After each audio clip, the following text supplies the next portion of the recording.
Hello મિત્રો, કેમ છો બધા? મજામાં જશો તો ફરી વખત માય સોલંકી ઓફિશિયલ બ્લોગિંગ ઉપર આપનું હાર્દિક સ્વાગત છે. તો અત્યારે આજે છે ભાદરવી અમાસ, એટલે અમારે પહેલાં તો અહીંયા અમારા ઉધરના રહેશે, અમારે ત્રણસામાં છે. ત્યાં ખેતને એવું બધું તૈયાર કરીને પગે લાગવા જવાનું છે. એટલે મારા હાહુને મેકવા ગયા છે, મારા હસબન્ડ તો એ હમણાં લેવા આવશે. મેં કીધું પહેલાં વિડીયો ઉતારી લઉં. ત્યાં તો વિડીયો નહીં ઉતરે કેમ કે બહુ પબ્લિક હોય, એટલે અહીંયા આવીને પછી કન્ટિન્યુ કરીશ. કેમ કે હજી અમારા ગામ એટલે મીઠીવડી જવાનું છે, કેમ કે ત્યાં પણ મેળો ભરાય, એટલે ત્યાં જવાનું છે. મારા ઘરે પણ જતા આવશું, એમના પાસે પણ ટાઈમ રહે તો જઈશું. એટલે મારી સાથે ખેડ સુધી વિડીયોમાં બનાવી.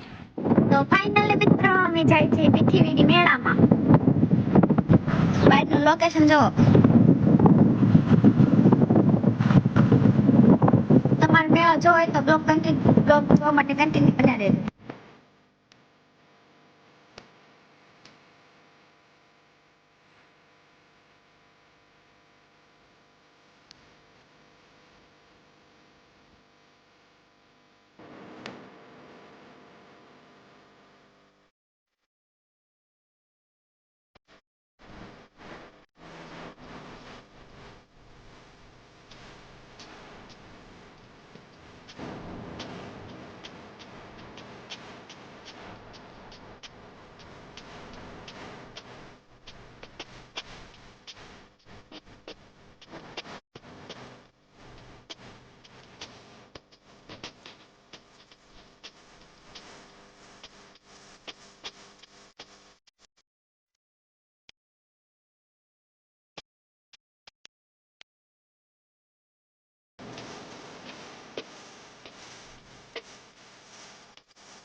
હેલો મિત્રો, તો આપણે આવી ગયા છીએ ભીમના પાયાના લોકેશન પર. આપણે ભીમના પાયે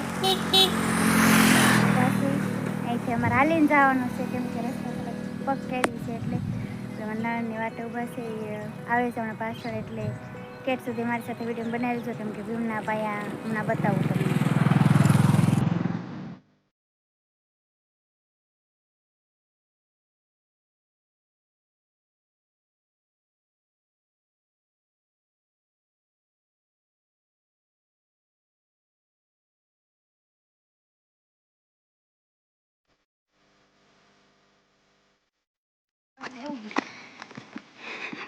મિત્રો, આપણે જઈએ છીએ ભીમના પાયે, પણ રસ્તો થોડોક હાવ પક્કેડી છે, નાની એવું ઝાપો છે અહીંયા જો.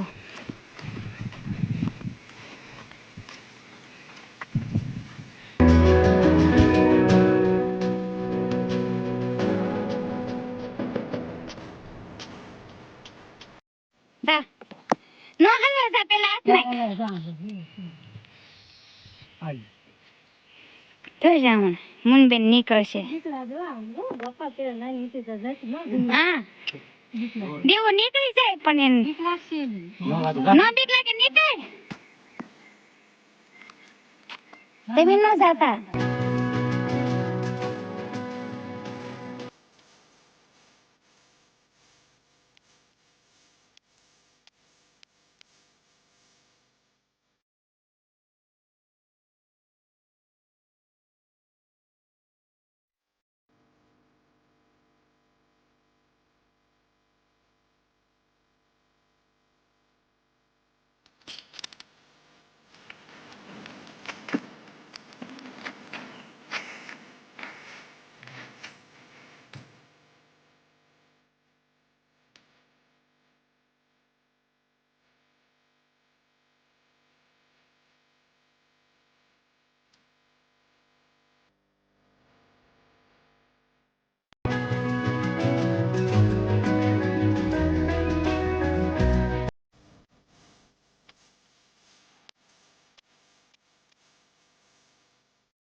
કેટલો ભાગ લે છે તો હાલો, આપણે પહોંચી ગયા ઘરે. મારા વિજયભાઈ જો પાણીપુરી લાવ્યા છે. મારા દેવબેન ભૂખ્યા થઈ ગયા, એ આઈને બે ખાવા બેઠી ગયા છે જો. તો મિત્રો, ફાઇનલી આપણે ભાદરવી અમાસ હતી એટલે મેળો કરીને વહી આવ્યા છીએ. આવીને પછી મારી ફ્રેન્ડને આવ્યા હતા, એટલે મારા જીજુભાઈ હતા, એટલે એની હારે ઘડી બેઠા. પછી રાતે વાળું ટાઈમ થઈ ગયો, એટલે આપણે જમી કરીને હવે નવીરા થયા છીએ. અને હવે થાકી ગયા, કેમ કે આખો દી મેળો કર્યો ને બહુ રખડા દરીએ, એટલે થાકી ગયા. એટલે હવે આપણે આરામ કરશું. તો હવે આપણે ફરી મળીએ આપણે નવા વ્લોગમાં. પણ એ પહેલાં જો મારો વ્લોગ તમને ગમ્યો હોય તો લાઈક કરજો, શેર કરજો, અને હા, સબસ્ક્રાઈબ કરવાનું ભૂલશો નહીં. તો ફરી મળીએ આપણે નવા વ્લોગમાં. તો બાય બાય.